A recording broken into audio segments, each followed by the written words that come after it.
আসসালামু আলাইকুম। কেমন আছেন সবাই? নিউরন মেডিকেল একাডেমির পক্ষ থেকে সবাইকে অনেক অনেক শুভেচ্ছা।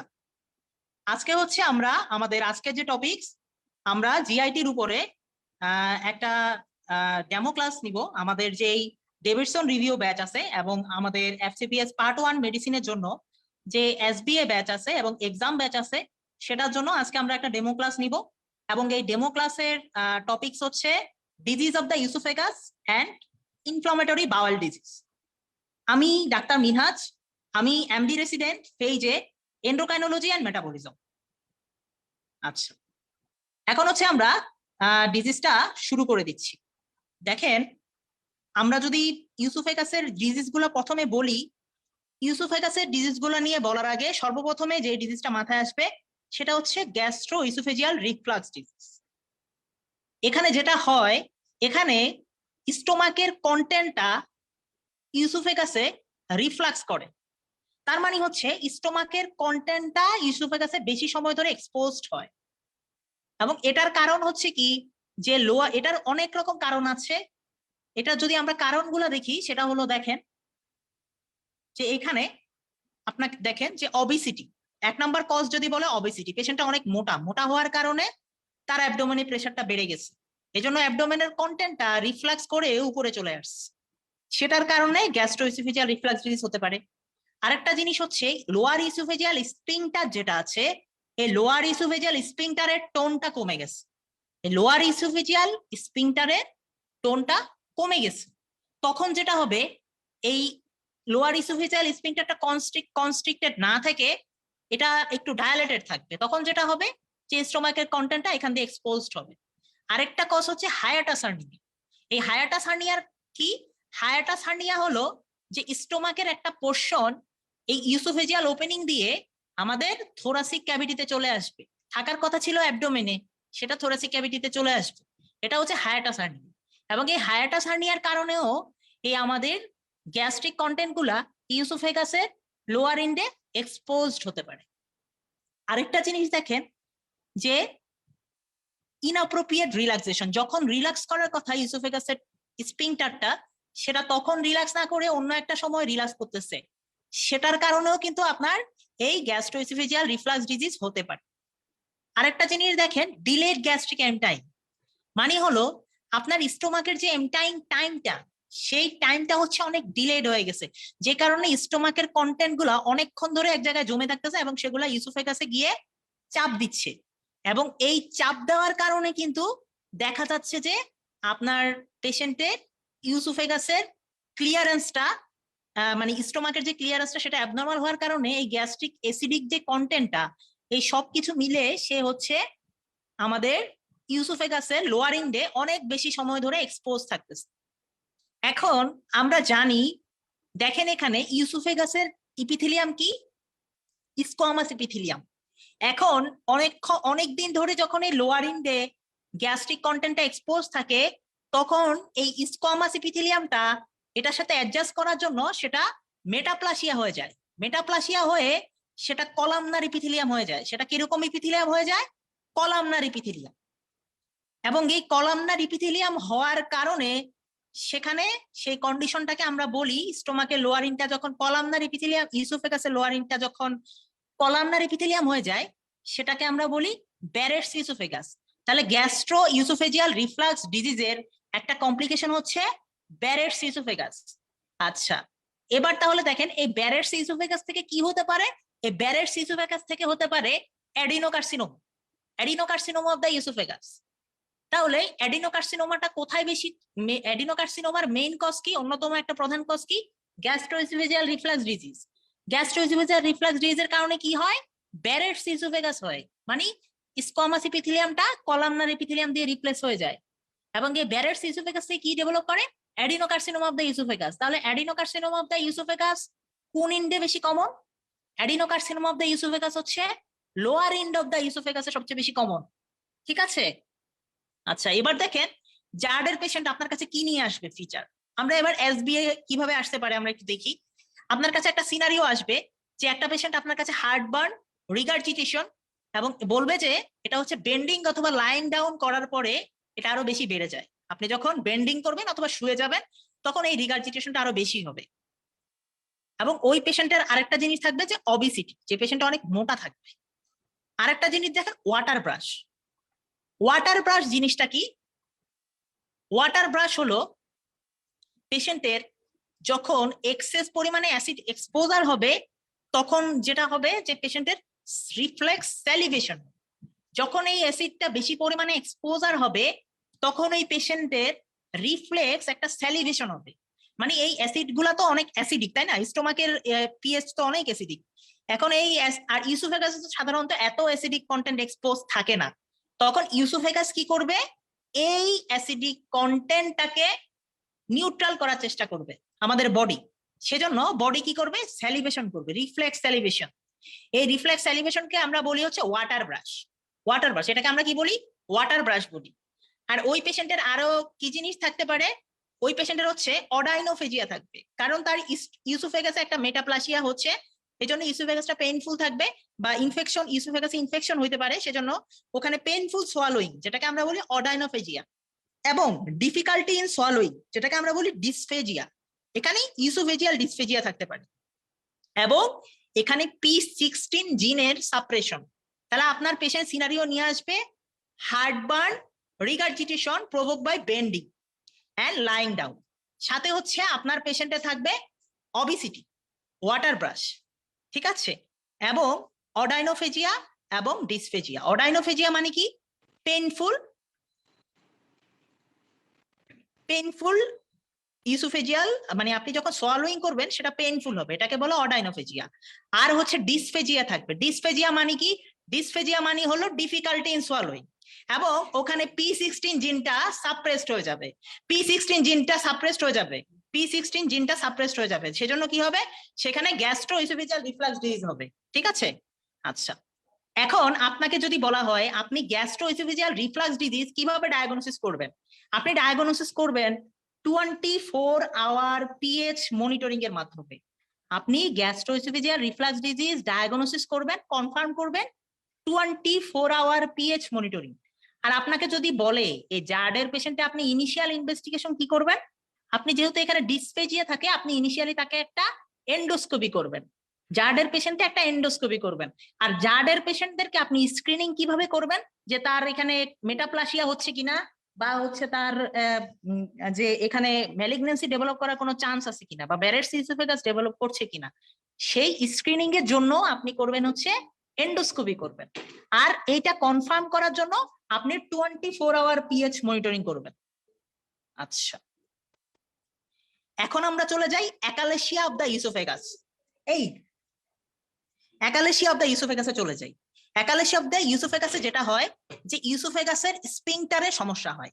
তাহলে স্পিংটারে সমস্যা হয়, কি সমস্যা হয়? এখানে স্পিংটারটা বেশি পরিমাণে কনস্ট্রিক্টেড থাকে। ইসোফেগাসে লোয়ার ইসোফেজিয়াল স্পিংটারটা বেশি পরিমাণে কনস্ট্রিক্টেড থাকে, এবং এটার কারণে কি হয় দেখেন, এটার জন্য মেইনলি দায়ী হচ্ছে যে নাইট্রিক অক্সাইড যেটা আছে, এই নাইট্রিক অক্সাইডটা ভালোভাবে রিলিজ হয় না। এখানে defective release of nitric oxide, defective release of nitric oxide হয়। এবং এটার কারণে যেটা হয় যে এখানে আরেকটা জিনিস হতে পারে যে এখানে গ্যাংলিওনিক সেলটা ডিজেনারেশন হয়। এখানে গ্যাংলিওনিক সেল যেগুলো আছে সেগুলো ডিজেনারেটেড হয়ে যায়। এবং এইটার মধ্যে একটা জিনিস দেখেন, এটার লাস্ট স্টেজে গিয়ে এই ডিজিজটার সাথে কিন্তু ব্রেইন স্টেমেও কিন্তু সমস্যা হয় এই অ্যাকালেসিয়ার সাথে, এবং এটার সাথে একটা ডিজিজের সিমিলারিটি আছে। তাহলে এটার লোয়ার ইসোফেজিয়াল স্ফিংটারটার কি হয়? হাইপারটনিসিটি হয়ে যায়। কেন হয়? এটা নাইট্রিক অক্সাইড রিলিজটা ডিফেক্টিভ হয়ে যায়, এবং এখানে গ্যাংলিওনিক সেলটা ডিজেনারেশন হয়ে যায়। এবং এটার সাথে একটা ডিজিজের সিমিলারিটি আছে, যেটাকে আমরা বলি হচ্ছে চ্যাগাস ডিজিজ। কোন ডিজিজের সিমিলারিটি আছে? সেটা হচ্ছে চ্যাগাস ডিজিজ। এবং এটার মধ্যে দেখেন, আপনি যদি খেয়াল করে যে এখানে যে ডিসফেজিয়াটা হয়, এই ডিসফেজিয়াটা হচ্ছে সলিডের জন্য সবচেয়ে খারাপ, ওটস ফর সলিড, ঠিক আছে? এবং এই ডিসফেজিয়াটা আপনি কিভাবে ইজ হবে? Ease by drinking liquid. তাহলে আপনার এই অ্যাকালেসিয়াতে কি হবে? অ্যাকালেসিয়াতে প্রবলেমটা হবে লোয়ার এন্ড অফ দ্য ইসোফেগাসে, এবং স্পিংটারে সমস্যা হবে, এবং এখানে নাইট্রিক অক্সাইডের রিলিজটা খুব ডিফেক্টিভ হবে, এজন্য স্পিংটারটা কি হবে? কনস্ট্রিক্টেড হয়ে যাবে। আমরা জানি যে নাইট্রিক অক্সাইড হচ্ছে ডায়ালেশন করে, আর এখানে গ্যাংলিয়নিক সেলগুলো ডিজেনারেশন হয়ে যাবে, এবং লাস্ট স্টেজে গিয়ে ব্রেন স্টেমেও কিন্তু এখানে সমস্যা হয়।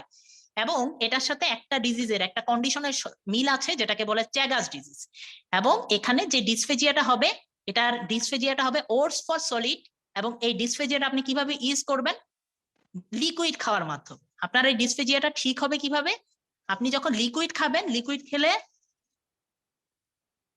এই ডিসফেজিয়াটা ঠিক হয়ে যাবে।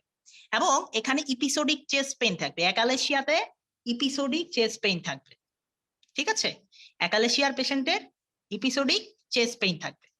আচ্ছা, তাহলে এই অ্যাকালেশিয়া আপনি কিভাবে ডায়াগনোসিস করবেন? অ্যাকালেশিয়াতে যেহেতু মোর্টালিটি কমে গিয়েছে ইউসোফেগাসের, তাহলে আপনি এটাকে ডায়াগনোসিস করবেন ম্যানোমেট্রির মাধ্যমে। অ্যাকালেশিয়াকে আপনি কিভাবে ডায়াগনোসিস করবেন? ম্যানোমেট্রির মাধ্যমে, ইউসোফেজিয়াল ম্যানোমেট্রির মাধ্যমে আপনি অ্যাকালেশিয়াটাকে ডায়াগনোসিস করবেন। আচ্ছা, এখন হচ্ছে আমরা চলে যাব যে তাহলে অ্যাকালেশিয়া কিন্তু আমাদের পড়া শেষ, ঠিক আছে? এবং এখানে আপনার যেটা মেইনলি হাইলাইট করতে হবে যে এখানে যে ডিসফেজিয়া ওটস for solid ease by drinking liquid, ঠিক আছে? এবং এখানে চেস্ট পেইন থাকবে, সাথে চেস্ট পেইন থাকবে। আচ্ছা, এবার চলে আসেন সাজকি রিং। সাজকি রিং হলো এক ধরনের রিং যেটা হচ্ছে গ্যাস্ট্রোইসোফেজিয়াল জাংশনের মধ্যে একটা ফাইব্রোসিস হয়, submucosal fibrosis in the gastroesophageal junction. এবং এটার কারণে যেটা হয় যে এক্সেসিভ ডিসফেজিয়া নিয়ে আসে পেশেন্ট আপনার কাছে, এক্সেসিভ ডিসফেজিয়া নিয়ে আসবে। ডিসফেজিয়া মানে কি? ডিসফেজিয়া মানে হলো ডিফিকাল্টি ইন সোয়ালোইং, মানে আপনার খাবার গিলতে সমস্যা হচ্ছে, আপনার খাবার গিলতে সমস্যা হচ্ছে। তাহলে সাজকি রিং পড়লাম, আমরা অ্যাকালেশিয়া পড়লাম। অ্যাকালেশিয়া কি প্রেজেন্টেশন, ইনভেস্টিগেশন অফ চয়েস, জার্ডের কি প্রেজেন্টেশন এবং ইনভেস্টিগেশন অফ চয়েস, এবং কাদের বেশি হয়, কি কি রিস্ক ফ্যাক্টর, সেগুলো আমরা পড়লাম। এখন একটা জিনিস এখান থেকে, একটা ছোট জিনিস আমরা পড়ে যাই, এখান থেকে এই বক্সটা থেকে কোশ্চেন আসে, সেটা হলো হায়াটাস হার্নিয়া। হায়াটাস হার্নিয়া জিনিসটা কি? এখানে দেখেন যে স্টোমাকের যে কন্টেন্ট থাকে সেটা ডায়াফ্রাম দিয়ে আমাদের চেস্ট পর্যন্ত উঠে যায়, এবং এটা 50 ইয়ার্স এর বেশি যাদের বয়স তাদের ক্ষেত্রে 30% মানুষেরই আপনি হায়াটাস হার্নিয়া পাবেন।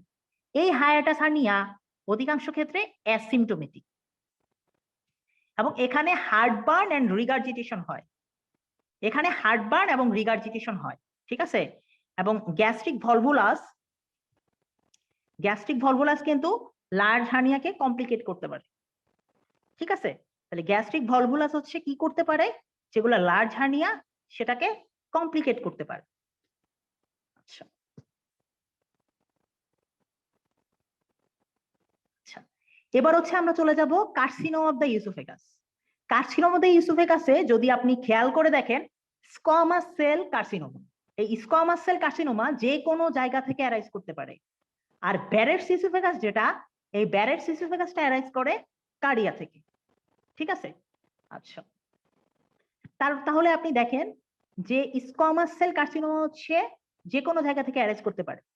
তাহলে এই দেখেন স্কোয়ামাস সেল কার্সিনোমার একটা কমন কার সাথে অ্যাসোসিয়েশন, সেটা হচ্ছে অ্যাকালেশিয়ার সাথে, এটা সিলিয়াক ডিজিজের সাথে অ্যাসোসিয়েটেড। অ্যাকালেশিয়ার সাথে squamous cell carcinoma commonly associated. অ্যাকালেশিয়াতে স্ফিংটারটা কি হয়ে যায়, কনস্ট্রিক্টেড হয়ে যায়, বা এটা টোনটা হচ্ছে হাইপারটনিক হয়ে যায়, বা এখানে গ্যাংলিয়নিক সেলগুলো ডিজেনারেশন হয়, এই জন্য স্ফিংটারটা ন্যারো হয়ে যায়, লোয়ার ইসোফেজিয়াল স্ফিংটারটা ন্যারো হয়ে যায়। আর সেজন্য অ্যাকালেশিয়াতে আপনি পাবেন হচ্ছে স্কোয়ামাস সেল কার্সিনোমা। আর হচ্ছে অ্যাডিনোকার্সিনোমা বা ব্যারেটস ইসোফেগাসে যেটা হয়, ব্যারেটস ইসোফেগাস এটা হলো গ্যাস্ট্রোইসোফেজিয়াল রিফ্লাক্স ডিজিজের কারণে সেখানে ব্যারেটস ইসোফেগাস হয়। কোথায় হয়? ইসোফেগাসের লোয়ার ইন্ডে। এবং এই ব্যারেটস ইসোফেগাস থেকে একসময় adenocarcinoma of the oesophagus develop করতে পারে। এখন অ্যাডিনোকার্সিনোমা অফ দ্য ইসোফেগাস কোথায় সবচেয়ে বেশি হয়? Lower ইন্ড of the oesophagus. তাহলে আপনাকে যদি কিছু এসবি আমি একটু বলে দেই যে এখানে এখানে আচ্ছা, এখানে যে সিনারিও নিয়ে আসবে কার্সিনোমা অফ দ্য ইসোফেগাসের পেশেন্ট, সেখানে দেখবেন প্রগ্রেসিভ পেইনলেস ডিসফেজিয়া। এখানে যে ডিসফেজিয়াটা হবে এটা হচ্ছে পেইনলেস ডিসফেজিয়া, ঠিক আছে? এবং এখানে দেখেন এইটা কার প্রতি থাকবে ডিসফেজিয়া? সলিড ফুডের প্রতি। আমরা অ্যাকালেশিয়াতে পড়ছিলাম ডিসফেজিয়া ইজ ইনিশিয়ালি ওটস for solid eased by drinking liquid, আর এখানে হচ্ছে progressive painless dysphagia for solid food. এবং এখানে দেখেন চেস্ট পেইন হবে, যেহেতু এই ইসোফেগাসটা ম্যালিগনেন্সি হয়েছে, সেটা পার্শ্ববর্তী যে স্ট্রাকচার গুলো আছে সেগুলোকে কনস্ট্রিকশন করবে, কম্প্রেস করবে সেগুলোকে। এবং এখানে যখন রিকারেন্ট লারিঞ্জিয়াল নার্ভ যখন ইনভলভ হবে, তখন কিন্তু ওই পেশেন্ট আপনার কাছে হর্সনেস অফ দ্য ভয়েস নিয়ে আসবে, তার মানে তার গলাটা ভেঙে যেতে পারে। আরেকটা জিনিস দেখেন এখানে, এখানে যদি আপনি স্কোয়ামাস সেল কার্সিনোমার এটোলজিক্যাল ফ্যাক্টর দেখেন, এটা হচ্ছে কিছু এটোলজিক্যাল ফ্যাক্টর আছে, যেমন স্মোকিং, অ্যালকোহল এক্সেস, তারপরে কেউ যদি হচ্ছে বেটেল নাট মানে কেউ যদি হচ্ছে কাজু বাদাম বা এই ধরনের কিছু খায়, কেউ যদি তামাক খায়, তারপরে দেখেন অ্যাকালেশিয়া, অ্যাকালেশিয়া অফ দ্য ইসোফেগাস। অ্যাকালেশিয়াতে যেটা হয় যে লোয়ার ইসোফেজাল স্ফিংক্টারটা কনস্ট্রিক্টেড হয়ে যায়, ঠিক আছে, এবং এটার কারণে অ্যাকালেশিয়াতে ইসোফেগাসটা খুব ডায়ালেটেড হয়ে যায়। এখানে আমি অ্যাকালেশিয়া এবং কার্সিনোমা অফ দ্য ইসোফেগাসের আপনাদেরকে যদি হচ্ছে আমরা যদি বেরিয়াম ফলো করি, বেরিয়াম ফলোতে অ্যাকালেশিয়াটা দেখবেন যে ইসোফেগাসটা যেহেতু লোয়ার ইনটা যেহেতু ন্যারো হয়ে গেছে, আপার ইনটা যেহেতু মোটা হয়ে গেছে, ডায়ালেটেড হয়ে গেছে, সেজন্য এটাকে দেখতে মনে হবে পাখির ঠোঁটের মতো, যেটাকে আমরা বলি বার্ডস বিগ অ্যাপিয়ার, ঠিক আছে। এবং এখানে আপনি ফুড বোলাসও পাইতে পারেন বেরিয়াম সলো করলে অ্যাকালেশিয়াতে, ঠিক আছে। আচ্ছা, আর এই আপনি যদি malignancy carcinoma of the oesophagus চিন্তা করেন, কার্সিনোমা অফ দ্য ইসোফেগাসে আপনি পাবেন হচ্ছে র্যাট টেইল অ্যাপিয়ারেন্স। আপনি আপনাকে যদি ক্লু দেয় আল্ট্রাসাউন্ড করে র্যাট মানে বেরিয়াম সলো করে র্যাট টেইল অ্যাপিয়ারেন্স পাইছে, অথবা আপনাকে যদি বলে যে পেইনলেস ডিসপেজিয়া ফর সলিড ফুড সাথে ওয়েট লস আছে, অথবা তার অনেকদিন ধরে গ্যাস্ট্রো ইসোফেজিয়াল রিফ্লাক্স ডিজিজের একটা হিস্টোরি দিয়ে দেয়, তো এইসব কিছু চিন্তা করলে আপনি কিন্তু চিন্তা করবেন যে তার কার্সিনোমা অফ দ্য ইসোফেগাস হয়েছে। এখন আমি একটা কথা বলি, ইসোফেগাসের কার্সিনোমা দুই রকম, স্কোয়ামাস সেল কার্সিনোমা এবং অ্যাডিনোকার্সিনোমা। স্কোয়ামাস সেল কার্সিনোমার সাথে রিলেটেড হচ্ছে অ্যাকালেশিয়া, অ্যাডিনোকার্সিনোমার সাথে রিলেটেড হচ্ছে গ্যাস্ট্রো ইসোফেজিয়াল রিফ্লাক্স ডিজিজ। ইসোফেগাসের সবচেয়ে কমন কার্সিনোমা হচ্ছে স্কোয়ামাস সেল কার্সিনোমা, আর লোয়ার এন্ড অফ দ্য ইসোফেগাসের সবচেয়ে কমন কার্সিনোমা হচ্ছে অ্যাডিনোকার্সিনোমা।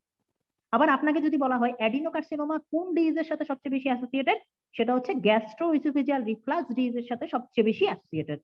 অ্যাডিনোকার্সিনোমা সবচেয়ে বেশি অ্যাসোসিয়েটেড হচ্ছে গ্যাস্ট্রো ইসোফেজিয়াল রিফ্লাক্স ডিজিজের সাথে।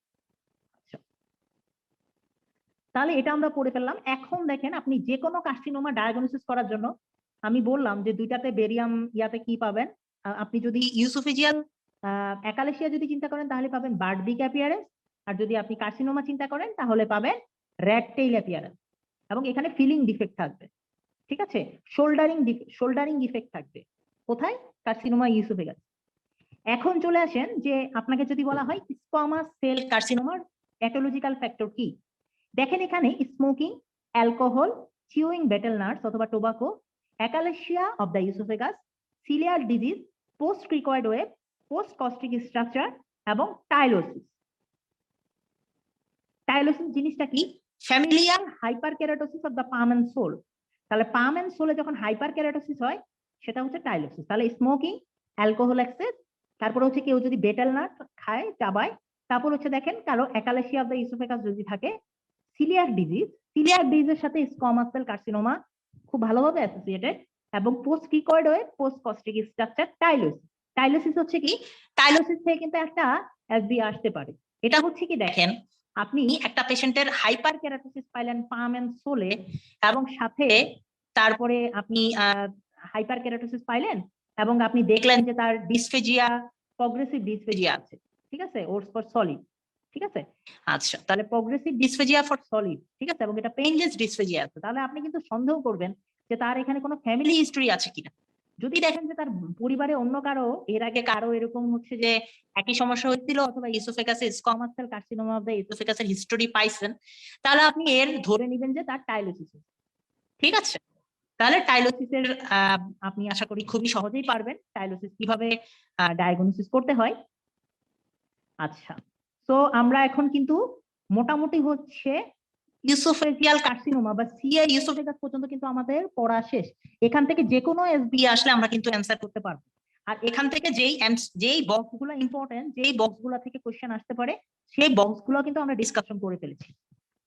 আচ্ছা, এখন চলে আসেন আমাদের ক্রনস ডিজিজ এবং আলসারেটিভ কোলাইটিস। এগুলো হচ্ছে কি আমাদের inflammatory bowel disease. Crohn's disease এবং আলসারেটিভ কোলাইটিস হলো আমাদের ইনফ্লামেটরি বাউল ডিজিজ। এই তথ্যগুলো কিন্তু পুরোপুরি ডেভিডসন থেকে নেওয়া হয়েছে, এবং আমরা কিন্তু এরকম কনসাসলি আসলে পড়াই, এবং বইটা আমরা আপনাদেরকে দাগিয়ে দিব যাতে হচ্ছে আপনারা খুব সহজেই এগুলো বুঝতে পারেন। তাহলে এখানে খেয়াল করে দেখেন, ক্রনস ডিজিজ হচ্ছে পুরো জিআইটির মধ্যে হয়, আর আলসারেটিভ কোলাইটিস হচ্ছে লার্জ ইন্টেস্টাইনে হয়। তাহলে ক্রনস ডিজিজ হচ্ছে পুরো জিআইটিতে হবে, আর আলসারেটিভ কোলাইটিস লার্জ ইন্টেস্টাইনে হবে। ক্রনস ডিজিজ রেকটামকে স্পেয়ার করে, বাট পেরিয়ানাল ইনভলভমেন্ট আছে। বাট অন্যদিকে আলসারেটিভ কোলাইটিস হচ্ছে রেকটামকে ইনভলভ করে, বাট পেরিয়ানাল ইনভলভমেন্ট নাই। তাহলে ক্রনস ডিজিজ হচ্ছে রেকটামকে স্পেয়ার করে, বাট পেরিয়ানাল রিজনকে ইনভলভ করে। আর আলসারেটিভ কোলাইটিস হচ্ছে রেকটামকে স্পেয়ার করে, মানে রেকটামকে ইনভলভ করে, বাট পেরিয়ানাল রিজনকে সে স্পেয়ার করে। ঠিক আছে, তার মানে বুঝতেই পারছেন ক্রনস ডিজিজ রেকটাম ইনভলভ করবে না, আর আলসারেটিভ কোলাইটিস রেকটামকে ইনভলভ করবে। ক্রনস ডিজিজে পেরিয়ানাল ইনভলভমেন্ট থাকবে, আলসারেটিভ কোলাইটিসে পেরিয়ানাল ইনভলভমেন্ট থাকবে না। আচ্ছা, এখন চলে আসেন যে বোথ ডিজিজ, তার মানে হচ্ছে ক্রনস ডিজিজ এবং আলসারেটিভ কোলাইটিস দুইটাই সেকেন্ড অথবা থার্ড ডিকেডে অ্যারাইজ করে। তার মানে 20 বা 30 বছর বয়সে এই দুইটা ডিজিজ অ্যারাইজ করে। এবং কিন্তু এটার একটা সুবিধা আছে, দেখেন এই ডিজিজের যে life expectancy both Crohn's disease এবং আলসারেটিভ কোলাইটিস, এটা আমাদের সাধারণ পপুলেশনের যেরকম লাইফ এক্সপেক্টেন্সি, এই দুইটা ডিজিজের লাইফ এক্সপেক্টেন্সি সেম। তারপরে দেখেন ক্রনস ডিজিজ এবং আলসারেটিভ কোলাইটিস দুইটাই ক্যান্সার করতে পারে, বাট আলসারেটিভ কোলাইটিস ক্যান্সারের রিস্কটা বেশি। ক্রনস ডিজিজ টিউবারকুলোসিস থেকে প্রোটেকশন দেয়, কারণ আপনি খেয়াল করে দেখবেন টিউবারকুলোসিস সবচেয়ে বেশি হয় ইলিওসিকাল জাংশনে, ইন্টেস্টাইনাল টিবি যেটা, এবং ক্রনস ডিজিজ সবচেয়ে বেশি হয় কোথায়, আইলিওসিকাল জাংশনে। ঠিক আছে, এটাও কিন্তু একটা এসবিএ। তাহলে ক্রনস ডিজিজ সবচেয়ে বেশি হয় আইলিওসিকাল জাংশনে, টিউবারকুলোসিসের সবচেয়ে বেশি হয় আইলিওসিকাল জাংশনে। এই জন্য ক্রনস ডিজিজ টিউবারকুলোসিসের এগেনস্টে প্রোটেকশন দেয়। আচ্ছা, এবার চলে আসেন স্মোকিং, অ্যাপেন্ডিসেক্টমি। স্মোকিং এবং অ্যাপেন্ডিসেক্টমি এই দুইটা আলসারেটিভ কোলাইটিস থেকে প্রোটেকশন দেয়। তার মানে যে সিগারেট খায় তার হচ্ছে আলসারেটিভ কোলাইটিস কম হবে, কিন্তু তার আবার ক্রনস ডিজিজটা বেশি হবে। যে সিগারেট খায় তার আলসারেটিভ কোলাইটিস কম হবে, কিন্তু তার ক্রনস ডিজিজটা বেশি হবে। ফিকালিব্যাকটেরিয়াম প্রসোনিডজিল, ফিকালিব্যাকটেরিয়াম প্রসোনিডজিল এটা হচ্ছে ইনফ্লামেটরি বাওয়েল ডিজিজের সাথে অ্যাসোসিয়েটেড। এটা একটা গাটের মাইক্রোবায়োটা, ফিকালিব্যাকটেরিয়াম প্রসোনিডজিল। এবং আরেকটা জিনিস দেখেন, আলসারেটিভ কোলাইটিসের যে সিভিয়ার ফর্ম সেটার সাথে অ্যাসোসিয়েশন হচ্ছে HLA-DR103। HLA-DR103 এটা হচ্ছে সিভিয়ার ফর্ম অফ আলসারেটিভ কোলাইটিসের সাথে অ্যাসোসিয়েটেড। HLA-DR103 এটা হচ্ছে সিভিয়ার ফর্ম অফ আলসারেটিভ কোলাইটিসের সাথে অ্যাসোসিয়েটেড। ঠিক আছে, আচ্ছা তারপরে দেখেন ফিকাল ক্যালপোটেকটিন। ফিকাল ক্যালপোটেকটিন এটা হচ্ছে এই আলসারেটিভ কোলাইটিস এবং আইবিএস দুইটা পেশেন্টই ধরেন ডায়রিয়া নিয়ে আসতে পারে, অথবা দুইটা পেশেন্টই কনস্টিপেশন নিয়ে আসতে পারে ক্রনিক। ঠিক আছে, তাহলে ক্রনিক ডায়রিয়া অথবা ক্রনিক কনস্টিপেশন নিয়ে আসলো, যদি কোনো ব্লাডি ডায়রিয়া নাই, তখন আপনার ব্লাডি ডায়রিয়া কিন্তু সবসময় যে থাকবে আলসারেটিভ কোলাইটিসে তা কিন্তু না, অনেক সময় নাও থাকতে পারে। সেক্ষেত্রে আপনি এই মানে ইনফ্লামেটরি বাউল ডিজিজ এবং ইরিটেবল বাউল সিনড্রোম এই দুইটাকে কিভাবে আলাদা করবেন? আপনি সহজ একটা টেস্ট করে এই দুইটাকে আলাদা করতে পারেন, সেটা হচ্ছে ফিকাল ক্যালপোটেকটিন। আপনি ফিকাল ক্যালপোটেকটিন দেখে বুঝতে পারেন যে এখানে গাটে কোনো ইনফ্লামেশন হচ্ছে কিনা। যদি গাটে ইনফ্লামেশন হয় তাহলে ফিকাল ক্যালপোটেকটিন আপনি পাবেন। এই ফিকাল ক্যালপোটেকটিন কিন্তু নিউট্রোফিল থেকে রিলিজ হয়। সো আপনার যদি একটা পেশেন্টের ফিকাল ক্যালপোটেকটিন পান তাহলে আপনি ধরে নেবেন এটা ইনফ্লামেটরি বাউল ডিজিজ। আর যদি ক্যালপোটেকটিন না পান, ক্রনিক ডায়রিয়া পান, তাহলে বুঝতে হবে যে এটা ইনফ্লামেটরি বাউল ডিজিজ না, এটা খুব সম্ভবত আইবিএস। এখানে আইবিএস এর একটা এসবি আপনাদেরকে আমি একটু বলে দিই, যে most common cause of chronic diarrhoea এটা কিন্তু ইনফ্লামেটরি ইরিটেবল বাউল সিনড্রোম। এটা কিন্তু ইরিটেবল বাউল সিনড্রোম। আচ্ছা, এবার চলে আসেন, দেখেন আলসারেটিভ কোলাইটিস কিভাবে এক্সটেনশন করে, রেকটামে। রেকটামকে ইনভলভ করে এবং এটা প্রক্সিমালি এক্সটেনশন করে। আলসারেটিভ কোলাইটিস হচ্ছে রেকটামকে ইনভলভ করে এবং এটা প্রক্সিমালি এক্সটেনশন করে। ঠিক আছে, এবং এখানে আপনি এটা দেখেন যে মিউকোসা পর্যন্ত, এখানে যে ইনফ্লামেশনটা এটা কিন্তু মিউকোসা পর্যন্ত লিমিটেড। তাহলে এই জন্য এখানে ক্রিপ্টাইটিস, ক্রিপ্ট্যাপসিস এবং ওখানে যে মিউকোসাতে যে গবলেট সেল থাকে, এই গবলেট সেলগুলো এখানে লস। এবং এই রেকটাল, এই আলসারেটিভ কোলাইটিসে আপনি কিন্তু রেকটাল ব্লিডিং পাবেন। এখানে রেকটাল ব্লিডিং থাকে এবং এটার সাথে মিউকাস এবং ব্লাডি ডায়রিয়া থাকে। এখানে এটার সাথে পাসেস অফ মিউকাস, এটার সাথে মিউকাস পাস করে, এবং আলসারেটিভ কোলাইটিসে ব্লাডি ডায়রিয়া থাকে। তাহলে আলসারেটিভ কোলাইটিসে এখানে কি থাকে, এটা হচ্ছে রেকটামকে ইনভলভ করে, প্রক্সিমাল এক্সটেনশন। এখানে থাকে ক্রিপ্টাইটিস, ক্রিপ্ট্যাপসিস, লস অফ গবলেট সেল। ঠিক আছে, এবং এখানে আপনি কি পাবেন, এখানে দেখেন যে এখানে কিন্তু আপনি রেকটাল ব্লিডিং পাবেন, এবং এখানে মিউকাস পাস করবে। এই আলসারেটিভ কোলাইটিসে এই স্টুলের সাথে মিউকাস পাস করবে, যেহেতু গবলেট সেলগুলো ড্যামেজ হচ্ছে, গবলেট সেল কিন্তু মিউকাস করে, তো এখানে মিউকাস পাস করবে এবং এখানে আপনি ব্লাডি ডায়রিয়া পাবেন। এবং আরেকটা মজার জিনিস হচ্ছে আলসারেটিভ কোলাইটিসের কোন অ্যাটাকটা বেশি সিভিয়ার, এটা হচ্ছে ফার্স্ট অ্যাটাক।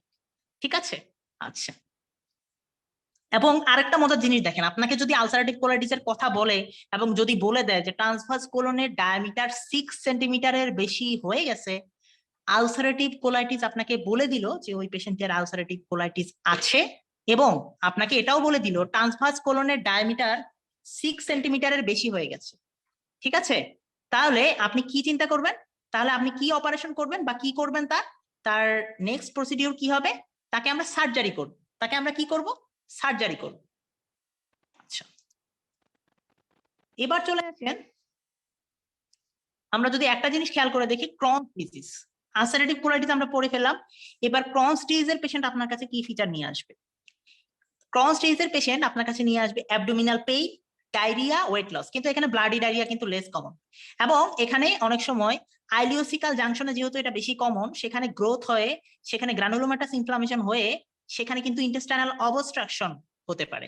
এবং এই ক্রনস ডিজিজ যেহেতু 3টা লেয়ারকে ইনভলভ করে, ঠিক আছে, সবগুলা লেয়ারকে ইনভলভ করে, সেরোসা, সাবমিউকোসা, মাস্কুলারিস, মিউকোসা সহ সব লেয়ারকে ইনভলভ করে, সেজন্য এখানে ফিশার হবে, আলসার হবে এবং ফিস্টুলা হবে। আমরা আলসারেটিভ কোলাইটিসে দেখেন এটা কিন্তু মিউকোসা পর্যন্ত এক্সটেন্ড করে ইনফ্লামেশনটা, এবং এটা কিন্তু প্রক্সিমাল এক্সটেনশন করে, এবং এটা কিন্তু কোনো স্কিপ লেশন না, এটা কিন্তু কন্টিনিউয়াস লেশন। আপনি যদি আলসারেটিভ কোলাইটিস দেখেন, আলসারেটিভ কোলাইটিস কিন্তু কন্টিনিউয়াস লেশন।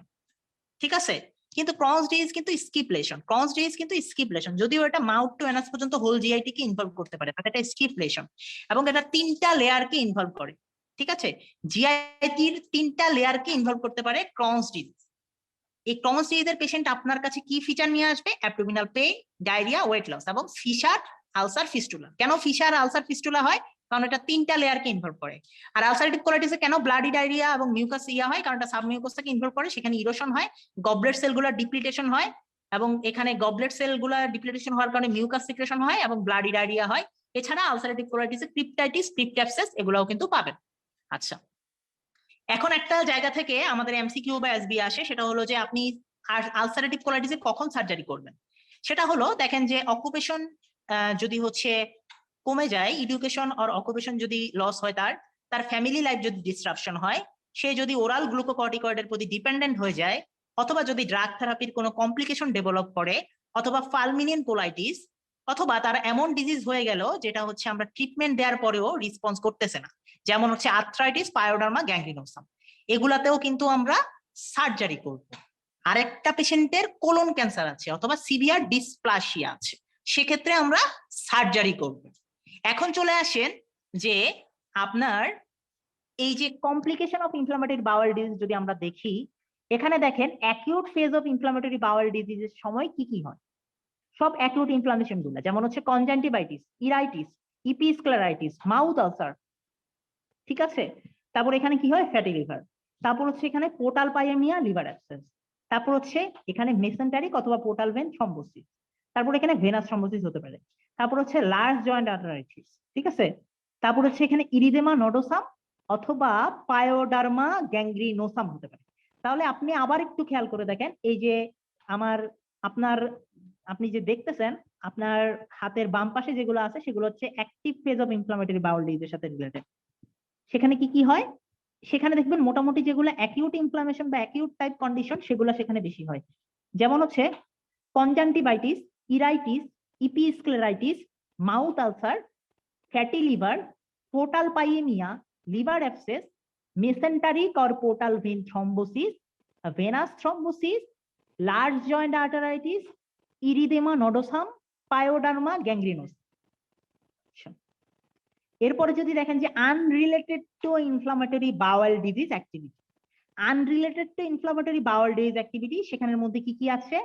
সেখানের মধ্যে দেখেন যে এটা ইনফ্লামেটরি বাউল ডিজিজের সাথে রিলেটেড না, যেমন auto immuno hepatitis, primary sclerosing cholangitis অথবা কোলাঞ্জিওকার্সিনোমা, সাথে গল স্টোন। তারপরে এখানে অ্যামাইলোইডোসিস অথবা অক্সালেট ক্যালকুলি হতে পারে। এগুলো হচ্ছে unrelated to inflammatory bowel disease activity, যেমন অটোইমিউন হেপাটাইটিস, পিএসসি, গলস্টোন, এবং হচ্ছে কারণ আলসারেটিভ কোলাইটিসের সাথে দেখবেন পিএসসি থাকতে পারে, ঠিক আছে, এবং এগুলোর সাথে অটোইমিউন হেপাটাইটিস থাকতে পারে। আবার অনেক সময় এখানে যখন আপনি আইলিয়াল রিসেকশন করবেন তখন আপনার গলস্টোন এবং কিডনিতে অক্সালেট ক্যালকুলি। আবার অনেকদিন ধরে ইনফ্লামেশন থাকার কারণে অ্যামাইলোইডোসিস হতে পারে। তারপরে দেখেন এখানে স্যাক্রোইলাইটিস এবং অ্যানকাইলোজিং স্পন্ডালাইটিসের অ্যাসোসিয়েশন থাকতে পারে। এটা হচ্ছে ক্রনস ডিজিজ, যেটার সাথে হচ্ছে HLA-B27 এর অ্যাসোসিয়েশন থাকে। সেখানে হচ্ছে স্যাক্রোইলাইটিস এবং অ্যানকাইলোজিং স্পন্ডাইলোসিস এর অ্যাসোসিয়েশন থাকতে পারে। এছাড়া মেটাবলিক বোন ডিজিজ। এখন আমরা চলে যাই দেখেন যে কোন কন্ডিশন গুলা আমাদের আলসারেটিভ অথবা ক্রনস কোলাইটিসকে মিমিক করে। Salmonella, shigella, campylobacter, E coli, gonococcal proctitis, pseudomembranous colitis, chlamydial proctitis. ভাইরাসের মধ্যে হার্পিস সিমপ্লেক্স প্রোকটাইটিস এবং সাইটোমেগালোভাইরাস। প্রোটোজোয়ার মধ্যে অ্যামোবিয়াসিস। নন ইনফেক্টিভ কোলাইটিসের মধ্যে ischaemic colitis, collagenous colitis, NSAID, diverticulitis, radiation enteritis, Behcet's disease, colonic carcinoma. তাহলে এখানে আমরা যদি বলি যে আলসারেটিভ কোলাইটিস অথবা ক্রনস কোলাইটিস কারা মিমিক করে, salmonella, shigella, campylobacter, E coli, gonococcal, pseudomonal, chlamydia. ভাইরাসের মধ্যে কি কি আছে? হার্পিস সিমপ্লেক্স এবং সাইটোমেগালোভাইরাস। প্রোটোজোয়ার মধ্যে আছে অ্যামোবিয়াস।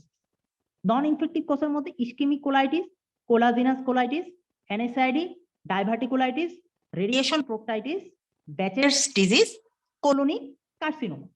এখন চলে আসেন যে আপনি এই কজগুলা কিন্তু আপনি পড়ে যাবেন, কারণ এখান থেকে কোশ্চেন আসতে পারে। এখন আপনাকে যদি বলা হয় যে স্মল বাউল ক্রনস ডিজিজের ডিফারেন্সিয়াল ডায়াগনোসিস কি, 1 নম্বরে ক্রনস ডিজিজের ডিফারেন্সিয়াল ডায়াগনোসিস আসবে টিউবারকুলোসিস, ঠিক আছে। রাইট ইলিয়াক ফোসা মাসের যে অন্যান্য কজগুলা যেমন হচ্ছে সিকাল কার্সিনোমা, টিউবারকুলোসিস বা ইলিওসিকাল টিবি, অ্যাপেন্ডিকুলার লাম্প বা অ্যাবসেস, তারপরে ইনফেকশনের মধ্যে tuberculosis, yersinia actinomycosis, mesenteric adenitis, pelvic inflammatory disease, lymphoma. তাহলে আপনাকে যদি বলা হয় যে differential diagnosis of small intestinal Crohn's disease, সেখানে আপনি কি কি বলবেন? আদার কজেস অফ যে রাইট ইলিয়াক ফোসা যে মাসগুলো আছে যেমন হচ্ছে সিএ সিকাম, অ্যাপেন্ডিকুলার অ্যাবসেস, তারপরে আপনি ইনফেকশনের মধ্যে tuberculosis, yersinia actinomycosis, mesenteric adenitis, pelvic inflammatory disease, lymphoma. আরেকটা কন্ডিশন হচ্ছে লিম্ফোমা, লিম্ফোমার অ্যাসোসিয়েশন থাকতে পারে। এখন আপনি দেখেন যে ইনফ্লামেটরি বাওয়েল ডিজিজের ম্যানেজমেন্ট আপনি কিভাবে করবেন। যদি কারো অ্যাক্টিভ প্রোস্টাইটিস থাকে তাহলে হচ্ছে আপনি মেলসেলাজিন সাপোজিটরি দিবেন, মেলসেলাজিন সাপোজিটরি। তাহলে এটা একটা ট্রিটমেন্ট। তাহলে আপনার যদি পেশেন্ট আপনার কাছে মানে যদি সিনারিওতে ওরকম থাকে যে তার একেবারে সিভিয়ার পেইন হচ্ছে এবং তার রেকটাল পেইন হচ্ছে, ঠিক আছে, এবং এটা খুব টিনেজ মাস যেটাকে বলে, এরকম একটা কন্ডিশন এবং অনেকদিন ধরে তার আলসারেটিভ কোলাইটিস, তো সেইটাকে আমরা বলবো অ্যাক্টিভ প্রোকটাইটিস। এই অ্যাক্টিভ প্রোকটাইটিসে আপনি কি ট্রিটমেন্ট দিবেন? মেলসেলাজিন সাপোজিটরি। আর এক্সটেন্সিভ আলসারেটিভ কোলাইটিসে আপনি দিবেন হচ্ছে 5 অ্যামাইনো স্যালিসাইলিক অ্যাসিড। তাহলে আপনার যদি অ্যাক্টিভ প্রোকটাইটিস থাকে আপনি দিবেন হচ্ছে মেলসেলাজিন সাপোজিটরি, আর যদি হচ্ছে এক্সটেন্সিভ আলসারেটিভ কোলাইটিস থাকে আপনি দিবেন হচ্ছে 5 অ্যামাইনো স্যালিসাইলিক অ্যাসিড। আর একটা জিনিস দেখেন, এখানে আপনি once daily 5 amino salicylic acid দিবেন। ক্রনস ডিজিজ ম্যানেজমেন্ট করার জন্য আপনার মেইন স্টে অফ ট্রিটমেন্ট হচ্ছে ইন্ডাকশন অফ রিমিশন। যদি আপনি ইন্ডাকশন করতে চান তাহলে আপনি গ্লুকোকর্টিকয়েড দিবেন, এবং মেইনটেনেন্স করার জন্য আপনি দিবেন হচ্ছে বুডিসোনাইড। তাহলে main stay for induction of remission সেটা হচ্ছে গ্লুকোকর্টিকয়েড, আর আপনি মেইনটেনেন্স করার জন্য আপনি দিবেন হচ্ছে অ্যাজাথিওপ্রিন এবং মার্কাপটোইউরিন। তাহলে আপনার মেইন ইন্ডাকশন অফ রিমিশন ইয়া করার জন্য আপনি দিবেন হচ্ছে অ্যাজাথিওপ্রিন এবং মার্কাপটোইউরিন। বাট এখানে একটা জিনিস দেখেন, anti TNF, anti tumour necrosis factor, এটা কিন্তু হচ্ছে কস্ট এফেক্টিভ, বাট এই অ্যান্টি টিএনএফ এর একটা খারাপ অভ্যাস আছে যে এটার সাইড এফেক্ট অনেক বেশি। অ্যান্টি টিএনএফ কি ইনফ্লিক্সিম্যাব, ইটানারসেপ, ঠিক আছে, এগুলো কিন্তু এটা সাইড এফেক্ট বেশি। বিশেষ করে একটা খারাপ সাইড এফেক্ট হলো কি, এটা ল্যাটেন্ট টিবিটাকে অ্যাক্টিভেট করে। এই জন্য আপনার যখন আপনি একটা পেশেন্টকে অ্যান্টি টিএনএফ দিবেন তার আগে কিন্তু ওর টিবি আছে কিনা বা ল্যাটেন্ট টিবি আছে কিনা সেটার জন্য কিন্তু আপনাকে পরীক্ষা করে নিতে হবে, এবং এটার জন্য আপনি কি পরীক্ষা করবেন? ইন্টারফেরন গামা রিলিজ অ্যাসে করে দেখতে পারেন। আচ্ছা, এখন চলে আসেন দেখেন যে আলসারেটিভ কোলাইটিস কোন জায়গায় বেশি হয়। আলসারেটিভ কোলাইটিস বেশি হয় হচ্ছে রেকটামে, ঠিক আছে। আলসারেটিভ কোলাইটিস বেশি হয় কোথায়? রেকটামে। ক্রনস ডিজিজ কোথায় বেশি হয়? ক্রনস ডিজিজ হচ্ছে সিকামে বেশি হয়, সিকামে। আলসারেটিভ কোলাইটিস কোথায় বেশি হয়? আলসারেটিভ কোলাইটিস কোথায় বেশি হয়? আলসারেটিভ কোলাইটিস হচ্ছে রেকটামে, ঠিক আছে। এবং সেটাকে আমরা বলি প্রোকটাইটিস। এটা কত পার্সেন্ট? 40 থেকে 50%। আর ক্রনস ডিজিজ কোথায় বেশি হয়? আইলিওসিকাল অথবা ইলিওকোলোনিক জাংশনে, আইলিয়াল বা আইলিওকোলিক জাংশনে হচ্ছে ক্রনস ডিজিজ বেশি হয়। আর আলসারেটিভ কোলাইটিস বেশি হয় হচ্ছে রেকটামে, ঠিক আছে। আচ্ছা, তাহলে আমরা চলে আসি, দেখেন ক্রনস ডিজিজ এবং আলসারেটিভ কোলাইটিস এটা হচ্ছে অ্যাশকেনাজি জিউসদের বেশি হয়। এবং আরেকটা জিনিস দেখেন, আইডেন্টিক্যাল টুইনে এটার কিন্তু ইনসিডেন্সটা বেশি। এবং যাদের হচ্ছে ফার্স্ট ডিগ্রি অথবা ক্লোজ রিলেটিভ আছে, এরকম দেখা যাচ্ছে 10% পেশেন্টের দেখা যাচ্ছে যে তার ক্লোজ রিলেটিভেরও ইনফ্লামেটরি বাউল ডিজিজ আছে। এবং টুইন্সদের মধ্যে, আইডেন্টিক্যাল টুইনদের মধ্যে বেশি, ঠিক আছে, 40 থেকে 50%। আচ্ছা, আলসারেটিভ কোলাইটিস এবং ক্রনস ডিজিজ দুটাই হচ্ছে HLA লোকাসে জেনেটিক ভ্যারিয়েশনের সাথে related. Crohn's disease associated with innate immunity and autophagy, যেমন NOD2, ATG6L1 এবং IRGM জিন। আলসারেটিভ কোলাইটিস এটা হচ্ছে ব্যারিয়ার ফাংশনে জেনেটিক ডিফেক্ট থাকলে আলসারেটিভ কোলাইটিস।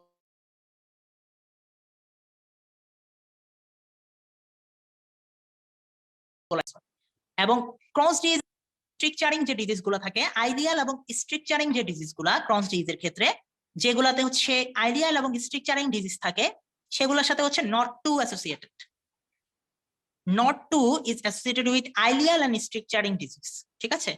আইলিয়াম এবং স্ট্রিকচার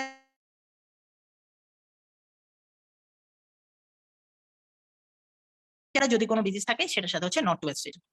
আইলিয়াল এবং স্ট্রিকচারিং ডিজিজের সাথে হচ্ছে NOD2 অ্যাসোসিয়েশন থাকে। এবং এই জন্য এখানে কি করতে হয়? রিসেকশনাল সার্জারি করতে হয়। এই জন্য এখানে কি করতে হবে? রিসেকশনাল সার্জারি। এবং আরেকটা জিনিস দেখেন, HLA-DR103 এটা হচ্ছে সিভিয়ার আলসারেটিভ কোলাইটিসের সাথে রিলেটেড। আর NOD2 এটা হচ্ছে ileal and stricturing type of Crohn's ডিজিজের সাথে রিলেটেড। এই দুইটা জিনিস একটু মনে রাখবেন। তাহলে সিভিয়ার আলসারেটিভ কোলাইটিসের সাথে রিলেটেড হচ্ছে HLA-DR103, আর আইলিয়াল এন্ড স্ট্রিকচারিং ডিজিজের সাথে অ্যাসোসিয়েটেড হচ্ছে NOD2। এখন আরেকটা জিনিস দেখেন, যেটা আমি বলে দিছি, যে আলসারেটিভ কোলাইটিস স্মোকারদের কম হয়, কিন্তু ক্রনস ডিজিজ স্মোকারদের বেশি হয়। মানে একজন স্মোকিং করতেছে, তার আলসারেটিভ কোলাইটিস কম হবে, কিন্তু তার ওইদিকে ক্রনস ডিজিজটা বেশি হবে। আর একটা জিনিস খেয়াল করে দেখেন, Crohn's disease low residue highly refined sugar diet. আপনাকে যদি একটা পেশেন্ট এভাবে সিনারিও দিয়ে দেয়, একটা patient low residue highly refined sugar diet খাচ্ছে, তার ডায়রিয়া আছে এবং তার একটা ফিস্টুলা বা তার একটা স্ট্রাকচার বলে দিল, তাহলে আপনি ধরে নেবেন সেটা হচ্ছে ক্রনস ডিজিজ।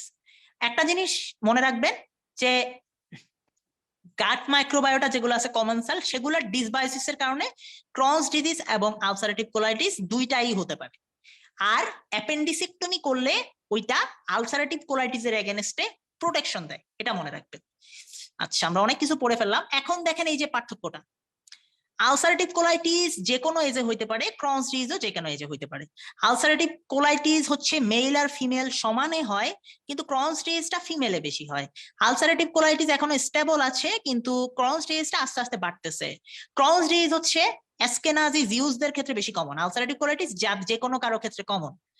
HLA-DR103 সাথে অ্যাসোসিয়েটেড হচ্ছে আলসারেটিভ কোলাইটিস, আর NOD2 সাথে অ্যাসোসিয়েটেড হচ্ছে ক্রনস ডিজিজ। আলসারেটিভ কোলাইটিস হচ্ছে নন স্মোকারদের ক্ষেত্রে হচ্ছে কমন, এবং অ্যাপেন্ডিসেক্টমি এটার ক্ষেত্রে প্রোটেকশন দেয়, বাট ক্রনস ডিজিজ হচ্ছে স্মোকারদের ক্ষেত্রে কমন। আলসারেটিভ কোলাইটিস শুধুমাত্র কোলনে ইনভলভ করে, এবং এটা হচ্ছে স্কিপ লেশন, এটা কন্টিনিউয়াস লেশন, এবং এটা প্রক্সিমালি এক্সটেনশন করে। আর ক্রনস ডিজিজ হচ্ছে মাউথ টু অ্যানাস পর্যন্ত পুরো জিআইটির যে কোনো জায়গাকে ইনভলভ করতে পারে, এবং এটা হচ্ছে skip lesion. Extra intestinal manifestation দুটাতেই কমন। ক্রনস ডিজিজ হচ্ছে variable pain, diarrhoea, weight loss. আর আলসারেটিভ কোলাইটিস আপনার কাছে নিয়ে আসবে ব্লাডি ডায়রিয়া নিয়ে। এবং এই আলসারেটিভ কোলাইটিসের যে ইনফ্লামেশন, সেটা হচ্ছে মিউকোসাতে ইনভলভ থাকে, এবং সেজন্য এখানে ক্রিপ্টাইটিস, ক্রিপ্টাপসিস, লস অফ গবলেট সেল এই ফিচারগুলো পাবেন। আর ক্রনস ডিজিজের যে ইনফ্লামেশন, সেটা হচ্ছে আলসার, ফিস্টুলা, প্যাচিসেন্স এবং হচ্ছে গ্রানুলোমা, এগুলো পাবেন। তারপর হচ্ছে দেখেন আলসারেটিভ কোলাইটিস, এখানে হচ্ছে 5 amino salicylic acid, glucocorticoid, azathioprine এবং হচ্ছে বায়োলজিক্যাল থেরাপি, ঠিক আছে, এগুলার অ্যাসোসিয়েশন থাকে। আর ক্রনস ডিজিজের সাথে গ্লুকোকর্টিকয়েড, অ্যাজাথিওপ্রিন, মিথোট্রিক্সেট, বায়োলজিক্যাল থেরাপি এবং অ্যান্টি টিএনএফ এবং আলফা 4 বিটা 7 ইন্টিগ্রিন জিন nutritional therapy, smoking cessation, surgery for complication, এটা কিন্তু নট কিউরেটিভ। এবং এখানে আরেকটা জিনিস মনে রাখবেন যে এখানে 5 অ্যামিনো স্যালিসাইলিক অ্যাসিড এটা কিন্তু এফেক্টিভ না, ঠিক আছে? আচ্ছা, এবার আমরা একটা জিনিস দেখবো যে এখানে কি কি, এখানে আরেকটা জিনিস আমরা একটু দেখে রাখি যে ডিসফেজি। ডিসফেজিয়া জিনিসটা কি? আপনি, আচ্ছা এখানে একটা জিনিস আমি একটু তাড়াতাড়ি বলে গেছি, সেটা হলো 5 অ্যামিনো স্যালিসাইলিক অ্যাসিড, এটা কিন্তু আপনি আলসারেটিভ কোলাইটিসের mainstay of treatment, but Crohn's ডিজিজে হচ্ছে অ্যাজাথিওপ্রিন, গ্লুকোকর্টিকয়েড এগুলো দিবেন। এবং ক্রনস ডিজিজের ক্ষেত্রে 5 অ্যামিনো স্যালিসাইলিক অ্যাসিড কিন্তু এফেক্টিভ না। যেটা আলসারেটিভ কোলাইটিসের মেইনস্টে অফ ট্রিটমেন্ট, সেটা ক্রনস ডিজিজে এফেক্টিভ না 5 অ্যামিনো স্যালিসাইলিক অ্যাসিড। এখন আমরা চলে আসি, দেখেন যে একটা টপিকস আমরা একটু পড়বো, সেটা হচ্ছে ডিসফেজিয়া। ডিসফেজিয়া হচ্ছে ডিফিকাল্টি ইন সোয়ালোইং। এখন আপনি খাইলেন, খাওয়ার পরে খাওয়াটা শুরু করতে, গিলতে শুরুতেই আপনার কষ্ট হচ্ছে, সেটাকে আমরা বলবো অরোফ্যারিঞ্জিয়াল ডিসফেজিয়া। আর খাওয়ার পরে গিলতে পারলেন, গিলার পরে খাবারটা আটকে থাকলো, সেটাকে বলবো ইউসোফেজিয়াল ডিসফেজিয়া। এখন একটা জিনিস খেয়াল করে দেখেন, ইউসোফেজিয়াল ডিসফেজিয়াতে, স্যার আপনি শুরু করুন। কথা বলো না, ক্লাস নিতে হবে। আচ্ছা, এখন হচ্ছে দেখেন আমরা একটা জিনিস নিয়ে একটু ডিসকাস করবো, সেটা হচ্ছে ডিসফেজিয়া। ডিসফেজিয়াকে আমরা দুই ভাগে ভাগ করি, একটা হচ্ছে অরোফ্যারিঞ্জিয়াল ডিসফেজিয়া এবং ইউসোফেজিয়াল ডিসফেজিয়া। ডিসফেজিয়া হচ্ছে দুই রকম, ঠিক আছে? ডিসফেজিয়া মানে কি? ডিসফেজিয়া মানে হলো ডিফিকাল্টি ইন সোয়ালো। এখন আপনার খাওয়ার গিলা শুরুতেই কষ্ট হচ্ছে, সেটাকে আমরা বলবো হচ্ছে অরোফ্যারিঞ্জিয়াল ডিসফেজিয়া। অরোফ্যারিঞ্জিয়াল ডিসফেজিয়া, আপনার খাওয়ার গিলা শুরুতেই কষ্ট হচ্ছে, সেটাকে আমরা বলবো অরোফ্যারিঞ্জিয়াল ডিসফেজিয়া। আর আপনার খাওয়ার গিলার পরে খাবারটা আটকে আছে, সেটাকে আমরা বলবো ইউসোফেজিয়াল ডিসফেজিয়া। আপনার খাওয়ার গিলার পরে খাবারটা আটকে আছে, সেটাকে আমরা কি বলবো? সেটাকে আমরা বলবো ইউসোফেজিয়াল ডিসফেজিয়া, ঠিক আছে? আচ্ছা, এখন চলে আসেন যে অরোফ্যারিঞ্জিয়াল ডিসফেজিয়া, যেহেতু আপনার খাওয়ার শুরুতেই সমস্যা এবং এটা একেবারে আমাদের জিআইটি ট্র্যাক্টের শুরুতেই থাকে এই অরোফ্যারিংসটা, সেক্ষেত্রে আপনি কি করবেন? আপনি হচ্ছে ভিডিও ফ্লুরোস্কোপিক সোয়ালোইং অ্যাসেসমেন্ট করবেন। Video fluoroscopic swallowing assessment. আপনি অরোফ্যারিঞ্জিয়াল ডিসফেজিয়াতে কি করবেন? ভিডিও ফ্লুরোস্কোপিক সোয়ালোইং অ্যাসেসমেন্ট করবেন এবং নিউরোলজিক্যাল ইনভেস্টিগেশন করবেন, ঠিক আছে? কারণ এই অরোফ্যারিঞ্জিয়াল ডিসফেজিয়ার কজগুলা কিন্তু নিউরোলজিক্যাল কজ, যেমন হচ্ছে Balbir palsy, pseudo Balbir palsy এবং মাইস্থেনিয়া গ্র্যাভিস। আরেকটা ডিসফেজিয়া আছে যেটাকে আমরা বলি হচ্ছে ইউসোফেজিয়াল ডিসফেজিয়া। ইউসোফেজিয়াল ডিসফেজিয়ার কজগুলোর মধ্যে 3 রকমের কজ আছে। একটা হচ্ছে স্ট্রিকচার, স্ট্রিকচারের মধ্যে হচ্ছে বিনাইন স্ট্রিকচার এবং হচ্ছে ম্যালিগন্যান্ট স্ট্রিকচার। বিনাইন স্ট্রিকচারের কজ হচ্ছে পেপটিক আলসার, ফাইব্রাস রিং, ইউসিনোফিলি। আর ড্রাগের মধ্যে হচ্ছে বিসফসফোনেট। আর ম্যালিগন্যান্ট স্ট্রিকচারের কজের মধ্যে হচ্ছে কার্সিনোমা অফ দ্য ইউসোফেগাস, স্টোমাক এবং হচ্ছে স্ট্রেনসিক কম্প্রেশন। তাহলে বিনাইন স্ট্রিকচারের কজের মধ্যে হচ্ছে পেপটিক আলসার, ফাইব্রাস রিং এবং ইউসিনোফিলিক ইউসোফেজাইটিস। ড্রাগের মধ্যে হচ্ছে বিসফসফোনেট। এই বিসফসফোনেট কিন্তু আমরা জানি যে ইউসোফেজিয়াল স্ট্রিকচার করে। আর ম্যালিগন্যান্সি কজের মধ্যে হচ্ছে আমাদের ইউসোফেগাসে যদি কোনো কার্সিনোমা হয়, সেটা যদি ইউসোফেগাসে কার্সিনোমা হয় সেখানে স্ট্রিকচার হয়, অথবা আপনার যদি স্টোমাকে কোনো কার্সিনোমা হয়ে স্ট্রিকচার হয়, অথবা বাইরে কোনো কার্সিনোমা থেকে এটা কম্প্রেশন হয়ে যায়। আর ইউসোফেজাইটিসের মধ্যে আছে 3 রকম, পেপটিক আলসার, ক্যান্ডিডিয়াসিস এবং হচ্ছে ইউসিনোফিলিক। 3 রকমের ইউসোফেজাইটিস আছে, যেটার কারণে আমরা ইউসোফেজিয়াল ডিসফেজিয়া পাবো। এবং আমরা একটা জিনিস মনে রাখবো যে ইউসোফেজিয়াল ডিসফেজিয়াতে আমরা অবশ্যই এন্ডোস্কোপি করব, ঠিক আছে? এবং বায়োপসি। ডিসমর্টালিটি এখানে আপনি হচ্ছে যদি ডিসমর্টালিটি থাকে তাহলে আপনি কি করবেন? ম্যানোমেট্রি করবেন অথবা বেরিয়াম সলো করবেন। এখানের মধ্যে অ্যাকালেশিয়া, নন স্পেসিফিক মর্টালিটি ডিসঅর্ডার, এই দুইটা জিনিস আপনি চিন্তা করবেন। তাহলে এখানে দেখেন ডিসফেজিয়ার মধ্যে যে ডিফিকাল্টি ইন ইনিশিয়েটিং সোয়ালোইং অথবা চকিং অর অ্যাসপিরেশন, এগুলা যদি থাকে, এটাকে বলি আমরা অরোফ্যারিঞ্জিয়াল ডিসফেজিয়া, যেটা আমি আগেই বলেছি। এই অরোফ্যারিঞ্জিয়াল ডিসফেজিয়াতে আপনি হচ্ছে ভিডিও ফ্লুরোস্কোপিক সোয়ালোইং অ্যাসেসমেন্ট করবেন এবং এটার সাথে কিছু নিউরোলজিক্যাল ডিজিজের অ্যাসোসিয়েশন থাকবে, যেমন হচ্ছে Balbir palsy, pseudo Balbir palsy, মাইস্থেনিয়া গ্র্যাভিস। এবং যেহেতু এটা ইনিশিয়েটিং সোয়ালোইং এর সমস্যা, তার মানে হচ্ছে আপনার এখানে এন্ডোস্কোপি করে কিন্তু আপনার কোনো লাভ নাই, কারণ এন্ডোস্কোপ চলে যাবে ভিতরে, আপনার সামনের প্রবলেমগুলো দেখতে হবে। সেজন্য আপনি এখানে হচ্ছে করবেন ভিডিও ফ্লুরোস্কোপিক সোয়ালোইং অ্যাসেসমেন্ট। আচ্ছা, এবার আমরা চলে আসি যে একটা পেশেন্ট আমার কাছে গ্যাস্ট্রোইন্টেস্টাইনাল কমপ্লেইন নিয়ে আসছে। তো এখানে দেখেন on a stage of investigation enteroenteric fistula আমরা পাইছি, ঠিক আছে? তাহলে আপনাকে দেখেন এবার আমরা কিছু এসপিএস সলভ করে দেখি যে আমার কাছে একটা পেশেন্ট গ্যাস্ট্রোইন্টেস্টাইনাল কমপ্লেইন নিয়ে আসছে এবং আমরা ইনভেস্টিগেশন করে আমরা এন্টারোইন্টারিক ফিস্টুলা পাইছি, ঠিক আছে? এবং এই ফিস্টুলাটা আপনাকে মনে রাখতে হবে ফিস্টুলা কি কোন ডিজিজের সাথে অ্যাসোসিয়েশন থাকে। ঠিক আছে, এখানে আইবিএস বলা আছে, আলসারেটিভ কোলাইটিস বলা আছে এবং হচ্ছে ক্রনস ডিজিজ বলা আছে। ঠিক আছে, তাহলে আপনি মনে রাখবেন যে একটা পেশেন্টের গ্যাস্ট্রোইন্টেস্টাইনাল কমপ্লেইন দেওয়া আছে এবং সেখানে হচ্ছে ফিস্টুলা বলে দিয়েছে। ফিস্টুলা থাকলে আমরা কি বলছিলাম, ক্রনস ডিজিজ। আইবিএস এর সাথে কোনো ফিস্টুলা বা কোনো ব্লাডি ডায়রিয়া কিছুই থাকে না। তারপরে দেখেন আলসারেটিভ কোলাইটিস, আলসারেটিভ কোলাইটিস এর সাথে কিন্তু কোনো ফিশার বা ফিস্টুলা থাকে না। আলসারেটিভ কোলাইটিস এর সাথে ব্লাডি ডায়রিয়া থাকে। মেনিট্রিয়াস ডিজিজের কোনো ফিস্টুলা থাকে না। গাটে কার্সিনোমা, স্মল গাটে কার্সিনোমা হলে কিন্তু এন্টারোএন্টারিক ফিস্টুলা থাকতে পারে। ঠিক আছে, বাট এখানে আরো অনেক কিছু বলা থাকতো, তো এটার ডায়াগনোসিস হবে ক্রনস ডিজিজ। আচ্ছা, এবার চলে আসেন যে সাসপেক্টেড গ্যাস্ট্রোইসোফেজিয়াল রিফ্লাক্স ডিজিজ নিয়ে আপনার একটা পেশেন্ট চলে আসছে। গ্যাস্ট্রোইসোফেজিয়াল রিফ্লাক্স ডিজিজ আপনার ইনভেস্টিগেশন অফ চয়েস বললে আপনি বলবেন আপার জিআইটি এন্ডোস্কোপি, আপার জিআইটি এন্ডোস্কোপি। ঠিক আছে, এন্ডোস্কোপি করে আপনি দেখবেন যে তার জার্ট কেন হচ্ছে। আর আপনাকে যদি বলে কনফার্মেটরি কি, কনফার্মেটরি যদি বলে গ্যাস্ট্রোইসোফেজিয়াল রিফ্লাক্স ডিজিজের, সেক্ষেত্রে আপনি করবেন হচ্ছে 24 আওয়ার পিএইচ মনিটরিং। আপনাকে যদি বলে গ্যাস্ট্রোইসোফেজিয়াল রিফ্লাক্স ডিজিজের ইনভেস্টিগেশন অফ চয়েস, আপনি বলবেন আপার জিআইটি এন্ডোস্কোপি। আর আপনাকে যদি বলে কনফার্মেটরি, তখন আপনি করবেন 24 আওয়ার পিএইচ মনিটরিং। আচ্ছা, এবার আমরা কিছু এমসিকিউ দেখি। দেখেন, স্কোয়ামাস সেল কার্সিনোমা ডেভেলপমেন্টের এটোলজিক্যাল ফ্যাক্টর। ঠিক আছে, আচ্ছা তাহলে আপনাকে যদি বলা হয় স্কোয়ামাস সেল কার্সিনোমা ডেভেলপমেন্টের এটোলজিক্যাল ফ্যাক্টর কি কি, আমরা ওখানে একটা বক্স পড়ে আসছি। এখানে বলা আছে স্মোকিং, অ্যালকোহল, টাইলোসিস, জার্ট এবং চিউইল ব্যাটারনার্স। আমরা জানি জার্ট হচ্ছে অ্যাডিনোকার্সিনোমা অফ দ্য ইসোফেগাসের রিস্ক ফ্যাক্টর। বাকি যেগুলো আছে দেখেন স্মোকিং, অ্যালকোহল, টাইলোসিস এবং চিউইং ব্যাটারনার্স, এগুলো কিন্তু সবগুলো হচ্ছে squamous cell carcinoma of the ইসোফেগাসের রিস্ক ফ্যাক্টর। ঠিক আছে, তাহলে true true true false true. এরপর আমরা চলে আসি ইনফ্লামেটরি বাউল ডিজিজের সিস্টেমিক কমপ্লিকেশন, যেটা হচ্ছে ডিজিজ অ্যাক্টিভিটির সাথে আনরিলেটেড। সেরকম যদি থাকে তাহলে কি কি আছে দেখেন, ভেনাস থ্রম্বোসিস, যেটা ডিজিজ অ্যাক্টিভিটির সাথে রিলেটেড। আমরা পড়ে আসছি, দেখেন যে বাম পাশে যেগুলো, আমার হাতের ডান পাশে যেগুলো ছিল, আপনার হাতের ডান পাশে আমরা যদি একটু খেয়াল করে দেখি, দেখেন যে এখানে যদি একটু খেয়াল করে দেখেন এই ছবিটা, এই যে এই ছবিটা দেখেন যে ডিজিজ অ্যাক্টিভিটির সাথে কোনগুলো রিলেটেড না, autoimmune hepatitis, PSC, cholangiocarcinoma, gall stone, amyloidosis and oxalate calculi, sacroiliitis and ankylosing spondylitis, metabolic bone disease, এগুলো হচ্ছে এই ডিজিজ অ্যাক্টিভিটির সাথে, আইবিডি ডিজিজ অ্যাক্টিভিটির সাথে রিলেটেড না। তাহলে এখানে হচ্ছে দেখেন, আপনি যদি খেয়াল করে দেখেন যে এখানে, তাহলে আমরা যদি একটু খেয়াল করে দেখি,